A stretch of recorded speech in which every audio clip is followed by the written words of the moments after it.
Let's welcome back to the show House Oversight Ranking Member. He is Congressman James Comer. Congressman, it's great to see you. Okay, so I guess you saw this headline. House Speaker Nancy Pelosi approves for herself, her home district, $200 million in pork for a park in her San Francisco district. This is in the Democrats' massive $3.5 trillion budget resolution. What do you say to this? Well, this is more bad government by Nancy Pelosi. I mean, the Democrats want to keep spending money we don't have, money we're borrowing for China, money we're printing, which is leading to inflation. Any Democrat who votes for this budget reconciliation fund will be voting for another San Francisco slush fund for Nancy Pelosi. This $200 million goes to a park, Presidio Trust, that's managed by Presidio Trust, which claims on their website that they don't take taxpayer money, that it's all operated without taxpayer money. So $200 million is a fifth of $1 billion, and it's just more pork that Nancy Pelosi's putting in the budget. The Democrats, I hope they don't keep going along and blindly following her off a cliff, because that's what they're doing. Why does a park need $200 million? That's a great question. That's something that we should have already debated, but the Democrats don't want to debate this bill.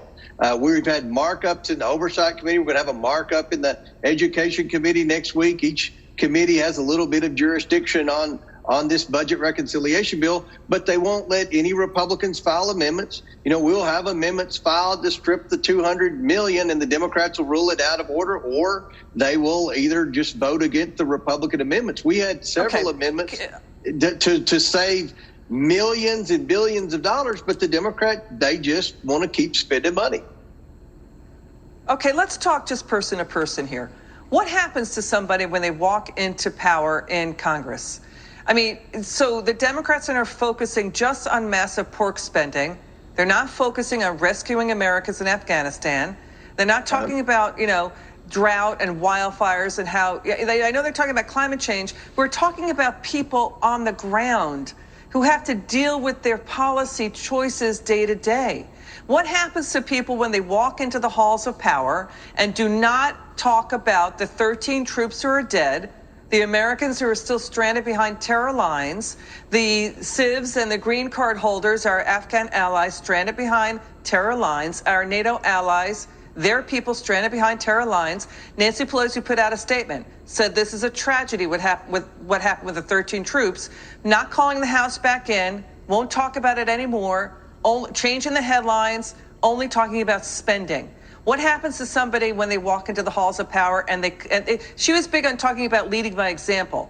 Is this leading by example? What happens to somebody when they step into office like this? Well, I can tell you, if the Republicans were in power and we had a Speaker of the House that was behaving this badly, this disrespectful to our troops, this disrespectful to the American taxpayers, there would be a revolt. That's why you had the creation of the Freedom Caucus and other caucuses and splinter groups in the Republican Party. Republicans are more democratic than Democrats. Democrats are almost being ruled by a dictator here at Pelosi. Pelosi's pulling the strings for Joe Biden as well. So Pelosi's going to get her $200 million for her part. No telling what else is in that budget reconciliation bill. We're still digging, trying to see what's in there, because they won't have true committee hearings to talk about the budget process, and they don't allow Republican amendments. So it's just very disappointing to see so many Democrats in Congress be followers to a person like Nancy Pelosi. Got it. Okay, we're going to stay on it with you. We'll have you back on, Congressman James Comer. We'll continue to cover the story. It's good to have you on.